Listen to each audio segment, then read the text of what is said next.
Oh, sekarang kita bicara khusus tentang tahlilan. Ini begini. Jadi para wali dulu memang tidak bisa kita menafikan jasanya para wali karena penyebaran Islam yang sangat pesat di Indonesia, terutama di Jawa, itu adalah jasanya para wali. Yang saya yakin para wali itu juga utusan dari Allah. Diberikan karomah-karomah sehingga bisa mengislamkan di tanah Jawa dengan begitu cepat menyebar kemana-mana.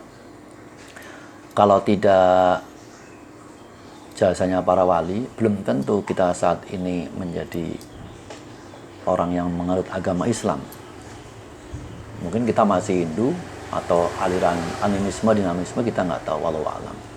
Tapi bagaimanapun juga para wali itu sangat berjasa. Nah begini, zaman dulu itu kompleks kepercayaan di Indonesia,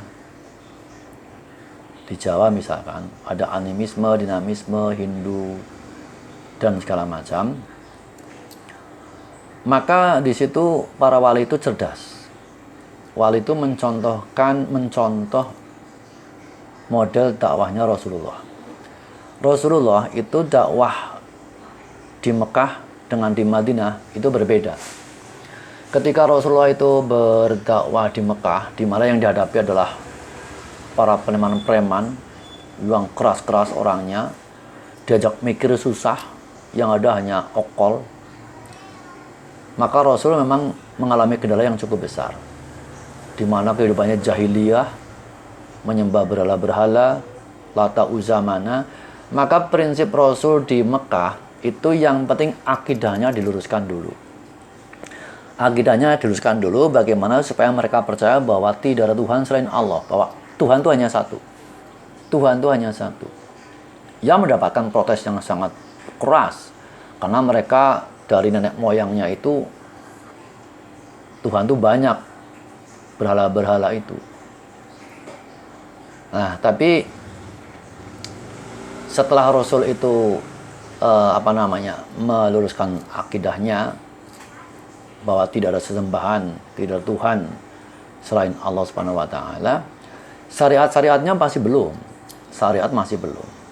Biarlah akidahnya aja diluruskan dulu. Nah, syariat itu nanti kemudian. Nah, kemudian pada waktu di Madinah menghadapi kaum-kaum Ansor, itu Rasulullah itu lebih soft. Dakwanya lebih soft karena orang-orang Madinah itu lebih bisa untuk diajak berpikir. Tidak seperti orang-orang Mekah yang preman-preman dengan okolnya yang diutamakan. Tapi orang-orang Madinah itu lebih bisa, lebih terdidik, lebih berpendidikan, lebih bisa diajak mikir. Maka dakwanya bisa lebih soft sehingga lebih mudah. Lebih mudah. Nah, itu contohnya. Nah, sekarang bagaimana pola yang diterapkan oleh para wali ketika mengislamkan di Indonesia, misalkan di Jawa lah. Rupanya cerdas para wali itu. Jadi melihat momen-momen yang tepat, misalkan begini. Kan kalau budaya Jawa itu yang paling seneng itu kan ngumpul-ngumpul ketika nonton wayang kulit. Maka dari itu, untuk memanfaatkan momen itu, sampai Wali Songo yang bernama Sunan Gresik saya lupa, itu sampai dia belajar mendalang sampai pinter. Kemudian ketika dia mendalang, masyarakat itu untuk bisa menonton masuk ke dalam gedung pertunjukan itu dengan cara tiketnya itu bukan pakai uang, tapi dengan mengucapkan 2 kalimat syahadat. Nah, itu syaratnya bisa masuk kemudian nonton pertunjukan. Nah, sehingga dikenalkan akidah dulu di situ supaya mereka tetap pada hobinya nonton wayang, tapi akidah sudah dimasukkan ke dalam diri para masyarakat itu. Ketika memainkan wayang, maka filosofi wayang yang notabene berasal dari agama Hindu sudah dirubah oleh wali itu. Di mana misalkan contoh saja ya, salah satu contoh, Jimat Kalimosodo. Itu kan miliknya Ratu Amarta, namanya Puntadewa. Itu sudah difilosofikan bukan Kalimosodo, tapi 2 kalimat syahadat. Nah, sudah mulai digeser, digiring ke akidah yang lurus. Begitu.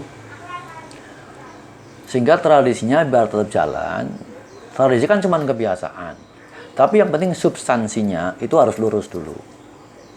Nah, sehingga tradisi menjadi tidak bertentangan dengan keislaman. Itulah cerdasnya para wali zaman dulu. Tentu para wali sebelum berdakwah, dia sudah memilah dan memilih. Ini kira-kira yang masih masuk dalam koridor Islam yang benar. Ini kalau Islam ini udah menyimpang, maka tentu dakwah yang model ini tidak dipakai.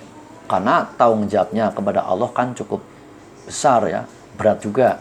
Kalau sampai akidahnya meleset, tentu terkena dosa, bahkan mungkin bisa dianggap sesat, mengajarkan kesesatan kepada masyarakat. Itu ancamannya neraka. Tentu para wali sudah mempertimbangkan hal itu, sehingga tidak sembarangan, sudah betul-betul dipikirkan dengan matang bahwa ini masih masuk dalam syariat Islam, sehingga bisa dilakukan. Oke. Kemudian diantaranya lagi misalkan Sunan Kalijogo. Sunan Kalijogo itu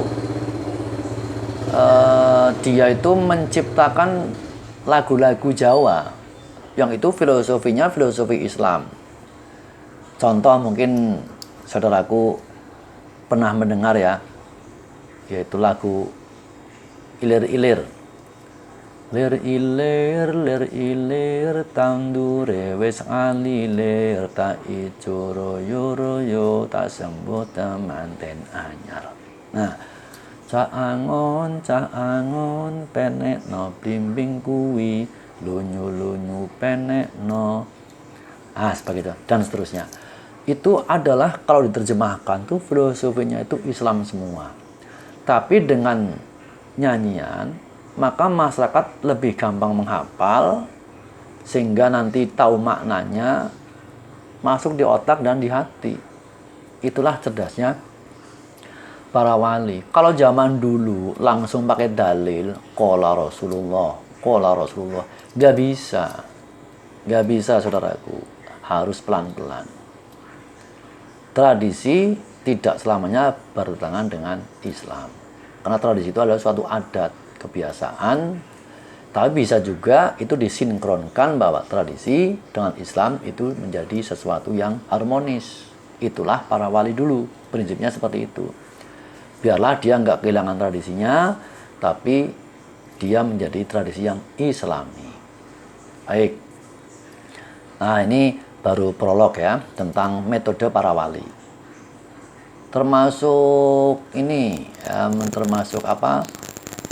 Sekaten itu juga sebenarnya kan filosofinya kan syahadatain gitu ya. Oke, nah sekarang khusus masalah tahlilan karena terkait dengan tradisi yang konon ceritanya dari tradisi orang-orang Hindu, maka kita bahas setelah ini ya pada video yang berikutnya.